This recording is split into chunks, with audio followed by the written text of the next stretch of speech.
लगती हो तो क्षमा करना। मैं इसी भारत की बेटी हूं। कहीं भारती जी अगर आप बैठी हो तो खड़े होकर हाथ हिलाइएगा जरूर। भारत की बेटी भारती अगर कहीं बैठी हो तो आपने जो पत्र लिखा है हाथ हिलाइएगा। आपका पत्र का पहला प्रश्न है, क्या सनातन धर्म व देश सुरक्षित है? मुझे इस प्रश्न का उत्तर दे दीजिए गुरुजी। अगर सनातन धर्म में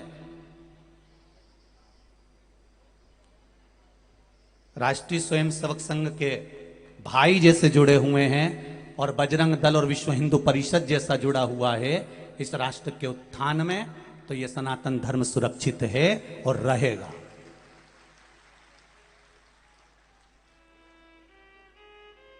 सेवा भारती जैसा अगर संकल्प जुड़ा हुआ है, स्वयंसेवक संघ जैसा अगर संकल्प जुड़ा हुआ है राष्ट्र उत्थान का, सबको सनातनी भावों से सबको प्रेम करने का।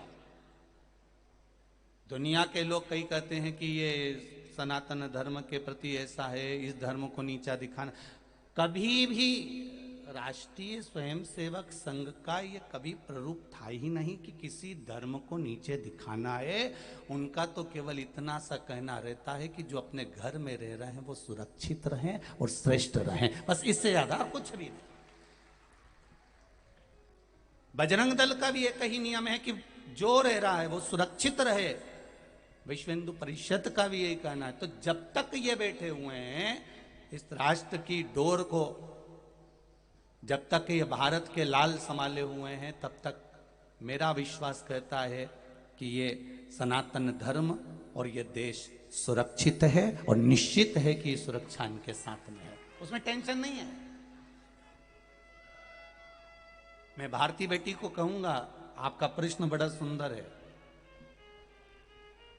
दूसरा प्रश्न है भारती बेटी आपका, क्या देश की उन्नति होगी?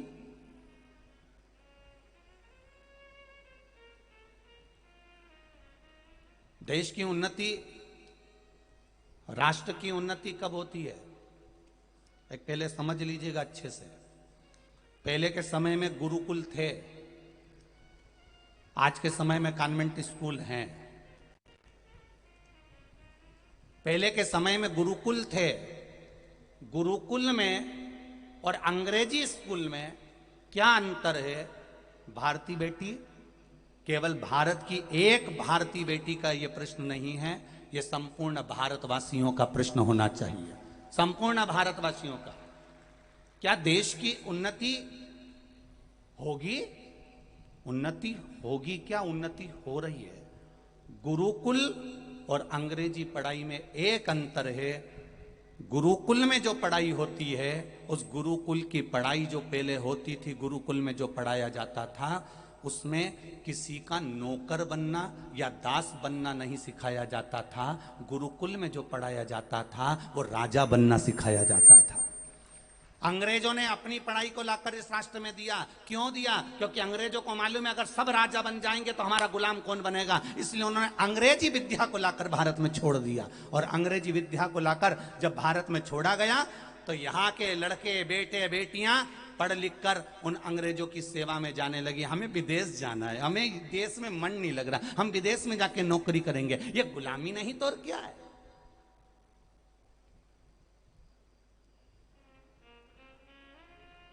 भारतीय पढ़ाई, गुरुकुल की विद्या श्रेष्ठ विद्या। देखो पढ़ाई दो तरह से होती है, ये आप सहज भाषा में समझ लो। भारतीय बेटी बहुत अच्छे से समझना, जहां भी बैठी हो आप बहुत ध्यान से सुनना। दो तरह की पढ़ाई होती है, एक 70 साल का बुढ़ा व्यक्ति और एक 12 साल का बच्चा। दोनों सामने। अब दोनों में विद्वान कौन होगा? जम के बोलो जरा, इन दोनों में विद्वान कौन है? तो कहा ये 70 साल का जो व्यक्ति है वो विद्वान है, पर 12-15 साल का बच्चा कोई विद्वान है। पर कभी कभी जरूरत पड़ती है, कभी कभी मौका लगता है, जब टीवी में कलर फैलने लगते हैं, जब आवाज नहीं आती है, चैनल गड़बड़ हो जाता है, तो वो 12 साल के बच्चे को बुलाया जाता है, 12 साल के लड़के को बुलाया जाता है। और पिताजी का छोरा इधर आ, ए नाना इधर आ, हाँ दाई जी बोलो, जरा देख ले रे, जरा ये टीवी में आवाज नहीं आ रही रे, जरा सा ये हमारा मोबाइल का सेट गड़बड़ हो गया, ये में फंक्शन ही फंक्शन कुछ ना कुछ एरिया है, जरा देख तो। और 12 साल का लड़का तुरंत मोबाइल में न्यूज न्यूज करा और क्लियर, जरा सा उन्हें रिमोट उठाए ना, सोफा पे पड़ी पड़ी ना, उसने तुरंत टीवी का कलर चेंज कर दिया, उसने तुरंत चैनल चेंज कर दिया। अब हम ये तो नहीं कह सकते कि 12 साल का लड़का हमारा बहुत विद्वान हो गया, बहुत विद्वान हो गया, इतना विद्वान हो गया। तो जरा सा मोबाइल ठीक करने से कोई विद्वान नहीं हो जाता, जरा सा टीवी का कलर चेंज करने से कोई विद्वान नहीं हो जाता। विद्वत्ता कहाँ नजर आती है? जब ये छोटा सा बच्चा कहीं उत्पात मचाए, कहीं गलत काम करे, कोई गलत जगह पर जाए, छत पर उत्पात मचाए, और इतने में जो 70 साल का बूढ़ा व्यक्ति वो चिल्ला के दौड़ जाए, क्यों रे नाना, क्यों मस्ती करे, क्यों रे छोरा, क्यों मस्ती करे, नीचे उतर, अच्छे से बैठ। जिसमें समझदारी हो और दूसरे को गलत काम करने से रोके, समझ लो सही समझदारी वही है, और ये राष्ट्र का उत्थान करने वाली।